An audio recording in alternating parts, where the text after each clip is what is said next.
ചുണ്ടൻ വള്ളങ്ങളുടെ പിതാവ് എന്നറിയപ്പെടുന്ന കൊടുപ്പുന്ന വെങ്കിട ദേവനാരായണൻ ആചാര്യയെ സർക്കാരും ജലോത്സവ സംഘാടകരും മറക്കുമ്പോൾ അദ്ദേഹത്തിന്റെ കുടുംബവും ജന്മനാടും കടുത്ത അതൃപ്തിയിലാണ്.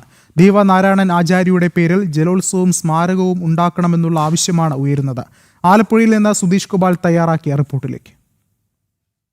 നെഹ്റു ട്രോഫി അടക്കമുള്ള എല്ലാ ജലോത്സവങ്ങളിലെയും ഏറ്റവും പ്രധാന ആകർഷണം ചുണ്ടൻ വള്ളങ്ങളാണ്. ആ ചുണ്ടൻ വള്ളത്തിൻ്റെ പിറവിക്ക് കാരണമായത് 1600കളിൽ ദേവനാരായണൻ ആചാര്യ എന്ന കൊടിപ്പുന്ന സ്വദേശിയാണ് ആദ്യമായി ഇത്തരത്തിലുള്ള ഒരു വള്ളം പണിയുന്നത്. അത് ചെമ്പകശ്ശേരി രാജാവിൻ്റെ നിർദ്ദേശപ്രകാരം കായംകുളം രാജാവുമായിട്ടുള്ള യുദ്ധത്തിനു വേണ്ടി ഒരു പടക്കപ്പൽ എന്ന നിലയിലാണ് ഈ ചുണ്ടൻ വള്ളം പണിഞ്ഞത്. അതിൽ പീരങ്കി അടക്കം വെച്ചുകൊണ്ടുപോയായിരുന്നു അന്ന് യുദ്ധം നടത്തുകയും ചെമ്പകശ്ശേരി രാജാവ് വിജയിക്കുകയും ചെയ്തത്. അത് പിന്നീട് ഇപ്പോഴത്തെ നെഹ്റു ട്രോഫിയിൽ അടക്കം മത്സരിക്കുന്ന ചുണ്ടൻ വള്ളത്തിൻ്റെ രൂപത്തിലേക്ക് മാറുകയായിരുന്നു.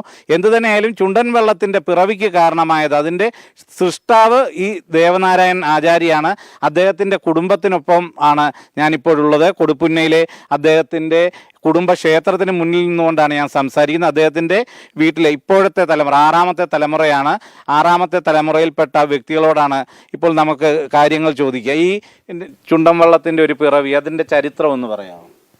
1600 ചെമ്പകശ്ശേരി രാജാവിനും കായംകുളം തോൽപ്പിക്കാൻ വേണ്ടിയിട്ട് കായൽ ക്രോസ് ചെയ്യാൻ വേണ്ടിയിട്ട് അന്ന് ചുണ്ടൻവള്ളമല്ല പടക്കപ്പൽ എന്നാണ് പറയുന്നത്. പടക്കപ്പൽ വേണം. അതിന് വേണ്ടിയിട്ട് പല ആൾക്കാരെ വിളിച്ചപ്പോഴത്തേക്ക് ആ കൂടുതൽ ദേവനാരായണ ആചാര്യയുടെ ഡിസൈനാണ് അവർക്ക് ഇഷ്ടപ്പെട്ടത്.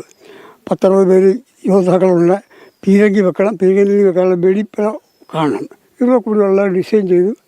അത് കായംകുളം രാജാവ് യുദ്ധമായിട്ടില്ല. അമ്പലപ്പുഴ രാജാവ് അങ്ങോട്ട് പോയി പീരങ്കി വെച്ചപ്പോഴത്തേക്ക് കായംകുളം രാജാവ് ഓടിപ്പോകുമായിരുന്നു. അതിനുശേഷം അതേ രീതിയിൽ ഒരു പടക്കപ്പൽ വേണം എന്നാവശ്യപ്പെട്ട് കായംകുളം രാജാവ് ആവശ്യപ്പെട്ടു. പുള്ളിയെ ഹൈജാക്ക് ചെയ്ത് കൊണ്ടുപോയിട്ട് അതേ തന്നെ മോഡൽ ഒരു ഡിസൈൻ ചെയ്തെന്നാണ് പറയുന്നത്. ആ ഡിസൈൻ ചെയ്തപ്പോഴത്തേക്ക് മനസ്സിൽ കിടക്കുന്ന അപ്പൂപ്പനെ എപ്പോഴാണെങ്കിലും അമ്പലപ്പുഴ രാജാവ് ജയിക്കണം. അതിൻ്റെ പാറ്റേൺ, അതിൻ്റെ മട്ടം ശരിയാക്കാനായിട്ട് വേറൊരു മട്ടം ശരിയാക്കി കൊടുത്തു. യുദ്ധം തുടങ്ങിയപ്പോഴത്തേക്ക് ചെമ്പകശ്ശേരി രാജാവിൻ്റെ പടക്കപ്പൽ മുന്നോട്ട് പോകും. പീരങ്കി പൊട്ടുമ്പോഴത്തേക്കും മുന്നോട്ട് പോകും. അതേസമയം കായംകുളം രാജാവിൻ്റെ വെടി പൊട്ടുമ്പോഴത്തേക്ക് പുറകോട്ട് പോകുക. ഇതിൽ പരാജയം വന്നു. യുദ്ധം കായംകുളം രാജാവ് പരാജയപ്പെട്ടു. ഈ ചുണ്ടൻ വള്ളം പണിഞ്ഞതിൻ്റെ, ഈ പടക്കപ്പൽ പണിഞ്ഞതിൻ്റെ പേരിലാണോ ദേവനാരായണ പേര് കിട്ടി. ദേവനാരായണൻ മഹാരാജാവിൻ്റെ പേരായിരുന്നു. അദ്ദേഹം കൊടുത്തതാണ് ദേവനാരായണൻ. അത് കഴിഞ്ഞാൽ ദേവനാരായണൻ ആചാര്യ വന്നത്. അതിനുശേഷം അതിനുശേഷം ചമ്പക്കുളം വള്ളംകളി വന്നാൽ പിന്നാണല്ലോ മത്സരമുണ്ട്. അത് ഒരു ചുണ്ടൻ വള്ളം മാത്രമുള്ളൂ എന്തിനാണ് മത്സരം. അങ്ങനെ നിരവധി ആൾക്കാർ, എൻ്റെ അറിവിൽ 10-20 വള്ളങ്ങൾ ഞങ്ങളുടെ കുടുംബത്തിൽപ്പെട്ട ആൾക്കാർ പണിതിട്ടുണ്ട്.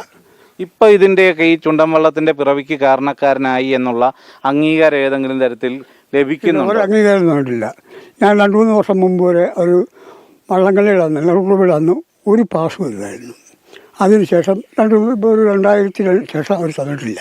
ആ റെക്കോർഡുള്ള അവർ തന്നിട്ടേ ഇല്ല. ഇതെങ്കിലും അതിനേക്കാളുപരി ഞങ്ങളിപ്പം വേണ്ടത് സ്മാരകം വേണം. ഇതെല്ലാം ഈ നേരെ മുൻവശത്ത് ഒരു മത്സരമായിട്ടും 10 വർഷങ്ങൾക്ക് മുമ്പേ, കുറേ വർഷങ്ങളെ നിർത്തിയുള്ളൂ, അതിന് മുമ്പ് ഉണ്ട്. ആ വള്ളംകളി ദേവനാരായണൻ്റെ പേരിൽ വള്ളംകളി നടത്തണം എന്ന് മാത്രമേ ഉള്ളൂ. ഇപ്പം ഇത്രയും തലമുറകൾ പിന്നിട്ടു, ആൾക്കാരൊക്കെ ഈ പേര് തന്നെ മറന്നു തുടങ്ങി. ഇപ്പോൾ പുതുതലമുറയെ പലർക്കും ഈ ഒരു ചരിത്രമൊന്നും അറിയത്തുപോലുമില്ല. അപ്പോൾ ഇതെല്ലാം ജനങ്ങളെ ഓർമ്മിപ്പിക്കുന്നതിന് വേണ്ട സംവിധാനം വേണമെന്നുള്ള ആവശ്യമാണോ ഇപ്പോഴത്തെ തലമുറയിൽപ്പെട്ട ആളെന്ന നിലയിൽ ആവശ്യപ്പെടാനുള്ളത്? ആവശ്യമാണത്. അത് എൻ്റെ വല്യപ്പൂപ്പനായ വേങ്കട ദേവനാരായണൻ ആചാര്യാണ് ആദ്യമായി ചുണ്ടൻ വള്ളം പണിതത്. അപ്പം പുള്ളിയുടെ പേര് വിസ്മരിക്കപ്പെടുകയാണ്, അദ്ദേഹത്തിൻ്റെ പേര് വിസ്മരിക്കപ്പെടുകയാണ്. അപ്പോൾ അതിന് ഉള്ള കാര്യങ്ങൾ ഗവൺമെൻറ് ചെയ്യണം, അതാണ് ആവശ്യപ്പെടുന്നത്. ഇപ്പോൾ ഈ നാടിൻ്റെ പേരും വലിയ രീതിയിൽ പുറത്തേക്ക് അറിയപ്പെടാനുള്ള ഒരു പ്രധാന കാരണം ഈ ചുണ്ടൻ വള്ളത്തിൻ്റെ ശില്പിയുടെ നാട് എന്ന നിലയ്ക്കാണ്. അപ്പം അത്തരത്തിൽ അത് ഓർമ്മപ്പെടുത്തുന്ന ഒരു സ്മാരകം തന്നെയാണോ ആവശ്യപ്പെടാനുള്ളത്? അതെ, അത് ഓർമ്മപ്പെടുത്തുന്ന ഒരു സ്മാരകവും വേണം. അതുപോലെ തന്നെ അതോടൊപ്പം നമ്മുടെ നാടിന് കൂടുതൽ വികസനവും ഉണ്ടാവണം. അതൊക്കെ സർക്കാരിൻ്റെ തലങ്ങളിലെത്തി അത് നടപ്പിലാക്കണമെന്നാണ് നാട്ടുകാരുടെയും എൻ്റെയും അഭിപ്രായം. ഒരു ജലോത്സവ പ്രേമി എന്ന നിലയിൽ എന്താണ് പറയാനുള്ളത്? ഇവിടുത്തെ ബോട്ട് ക്ലബിൻ്റെ ക്യാപ്റ്റനും ഒക്കെ കൂടാണല്ലോ. തീർച്ചയായും, കാരണം ഞങ്ങളെല്ലാവരും ആഗ്രഹിക്കുന്ന ഒരു കാര്യമാണ്. കാരണം വള്ളംകളിയുടെ ശരിക്കും പറഞ്ഞാൽ തുടക്കക്കാർ എന്ന നിലയിൽ അദ്ദേഹത്തെ ഇന്നത്തെ തലമുറയിലുള്ള ആളുകൾ അറിയപ്പെടുന്നില്ല എന്നുള്ളത് വളരെ വേദനാജനകമായ ഒരു കാര്യമാണ്. അത് പുതിയ ഇത്തരം കാര്യങ്ങൾ, സംവിധാനങ്ങൾ, ഇവിടെ ഒരു സ്മാരകമോ അല്ലെങ്കിൽ അതുമായിട്ട് ബന്ധപ്പെട്ട് എന്തെങ്കിലും കാര്യങ്ങൾ വന്നെങ്കിൽ മാത്രം കൂടുതൽ ആളുകളിലേക്ക് ഇത് നമുക്ക് പകർന്നു നൽകാൻ സാധിക്കും.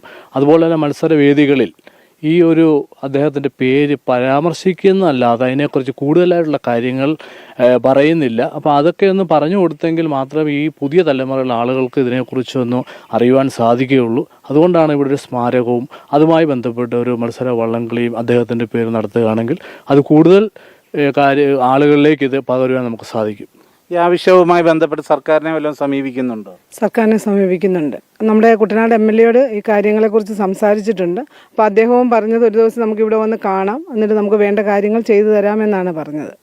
അതുതന്നെയാണ് ഈ കൊടിപ്പുന്ന ദേവനാരായണൻ ആചാര്യയുടെ പേരിലുള്ള ഒരു ജലോത്സവം, അതിലുപരി അദ്ദേഹത്തിൻ്റെ പേരിലൊരു സ്മാരകം, അവിടെ ഒരു മ്യൂസിയം, അവിടെ ഓരോ കളിവള്ളങ്ങളും പരിചയപ്പെടുത്തുന്ന ഓരോ വള്ളങ്ങൾക്കും ചരിത്രങ്ങളുണ്ട്. ഇപ്പം ചുണ്ടൻ വള്ളം മാത്രമല്ല, തെക്കനോടി, വെപ്പ്, ചുരുളൻ, അങ്ങനെ ഓരോ വള്ളങ്ങൾക്കുമുള്ള ചരിത്രവും അത് മുൻകാലങ്ങളിൽ എന്തിനുപയോഗിച്ചു എന്നതടക്കമുള്ള കാര്യങ്ങൾ തലമുറയ്ക്ക് പകർന്നു നൽകാൻ കൂടി കഴിയുന്ന ഒരു ചരിത്ര സ്മാരകം ഇവിടെ ഉയരണം എന്ന ആവശ്യം തന്നെയാണ് ഈ നാട്ടുകാർ ഉന്നയിക്കുന്നത്, ദേവനാരായണൻ ആചാര്യയുടെ കുടുംബം ഉന്നയിക്കുന്നത്. ക്യാമറാമാൻ സുമേഷ് പുന്നമടയ്ക്കൊപ്പം സുധീഷ് ഗോപാൽ, ജനം, ആലപ്പുഴ.